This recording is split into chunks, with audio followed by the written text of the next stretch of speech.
حج کی قربانی میں جانور چھوٹا ہونا ضروری ہے یا کہ بڑی قربانی کے ساتھ اس سے ہو سکتے ہیں؟ حج میں چھوٹا بھی ٹھیک ہے اور گائے میں بھی 7 حصے ہیں اور وہاں اونٹ میں بھی 7 حصے ہیں۔ البتہ حج کے علاوہ جو قربانیاں ہیں، ترمذی میں صحیح حدیث ہے کہ عبداللہ بن عباس کہتے ہیں ایک سفر میں تھے ہم، یا حضرت انس کی حدیث ہے، تو سفر میں قربانی کا وقت آ گیا تو اونٹ میں ہم 10 آدمی شریک ہو گئے اور گائے میں 7 آدمی۔ جانور ہونے کے باوجود بندہ چوگا جانور خرید سکتا ہے؟ ہاں خرید سکتا ہے بھائی، کیونکہ مسنہ کا معنی ہے السنی و دوندہ یا اس سے جو اوپر ہو۔ مسنہ کا معنی جو دوندہ ہو یا دوندے سے اوپر ہو، تو چوگا اوپر ہے، چھگا بھی حدیث ہے کہ نبی کریم صلی اللہ علیہ وسلم نے فرمایا لا تذبحوا الا مسنۃ، کوئی بھی جانور ہو، خواہ بھیڑ ہو، چھترا ہو یا بکرا ہو یا گائے ہو یا اونٹ ہو، مسنہ کے سوا ذبح نہیں کرنا۔ الا ان یعثر علیکم، ہاں اگر مشکل پیش آ جائے تو بھیڑ میں سے جزع جو جوان ہے وہ تم کر سکتے ہو۔ اچھا مسنہ کیا ہوتا ہے؟ بعض لوگوں نے کہا بھائی چھترا 1 سال کا مسنہ ہوتا ہے، بکرا پتہ نہیں 1.5 سال کا کہتے ہیں یا 2 سال کا ہوتا ہے، گائے جو ہے وہ 3 سال کی، اور یعنی سالوں کے حساب سے انہوں نے رکھا ہے۔ لیکن یہ لغت عرب کے خلاف ہے، عقل کے بھی خلاف ہے، تجربے کے خلاف ہے، اس لیے کہ یہ جو ہے یہ بکرا 1 سال کا ہو گیا ہے یا 1.5 سال کا ہو گیا ہے یا یہ گائے 2 سال کی ہو گئی، یہ اس کے متعلق تو ہو سکتا ہے جو گائے آپ کے گھر میں پیدا ہوئی ہے، اس کے متعلق تو کہہ سکتے ہیں۔ لیکن بازار میں یہ لاکھوں کروڑوں بھیڑیں آتی ہیں، چھترے آتے ہیں، ان کی تاریخ پیدائش کا رجسٹر تو کسی کے پاس بھی نہیں ہوتا، تو کیسے ہم کہہ سکتے ہیں کہ یہ 1 سال کا ہے یا 1.5 سال کا یا 2 سال کا ہے؟ بہت مشکل بات ہے۔ بھیڑوں، چھتروں اور بکروں اور گائے اور اونٹ کی تاریخ پیدائش تو دور کی بات ہے، اگر آپ اپنی تاریخ پیدائش پر غور کریں آپ کو مشکل ممکن ہے اپنی تاریخ پیدائش بھی یاد نہ ہو، تو چھتروں کا کیا پتہ چلے گا؟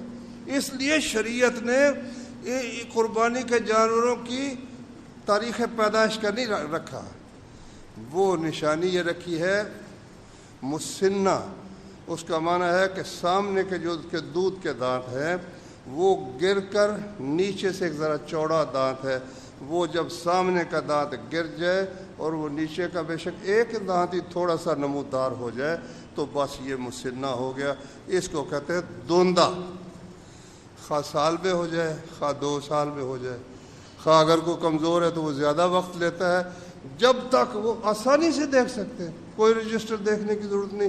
جو بھی جانور آپ دیکھیں اگر اس کا وہ ایک سامنے کا دانت، کئی جو چروائے ہیں وہ مار کر پتھر وہ دانت توڑ دیتے ہیں، جی ہو گیا دوندہ، نہیں، وہ دودھ کا دانت گرا ہوا اور نیچے سے دوسرا دانت نمودار ہونا شروع نظر آ رہا ہو، بے شک ایک ہی ہو، یہ دوندہ جانور ہے۔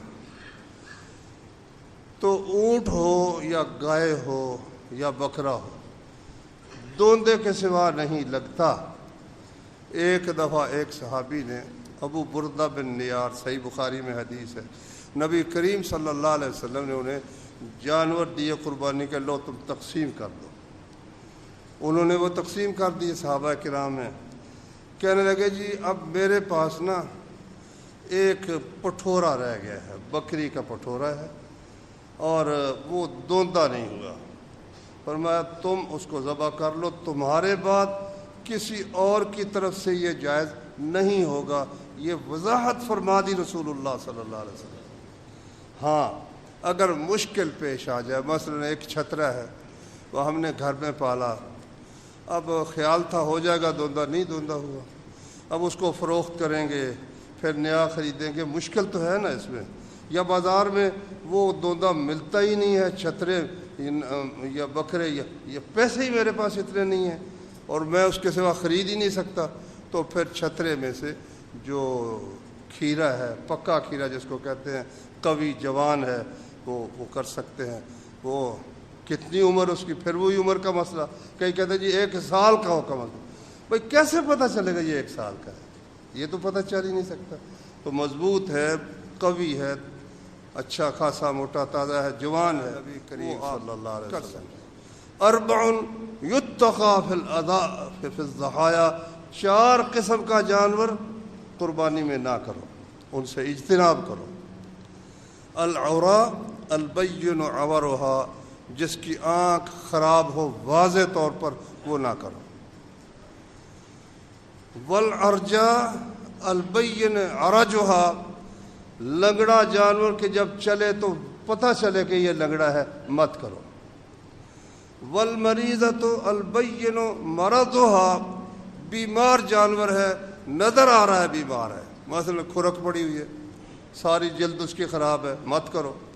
یا اس کو بخار ہے، سارا وہ جناب ہانپ رہا ہے بخار کی وجہ سے، مت کرو۔ اسی طرح سے کوئی اور واضح بیماری جو نظر آ رہی ہے وہ مت کرو۔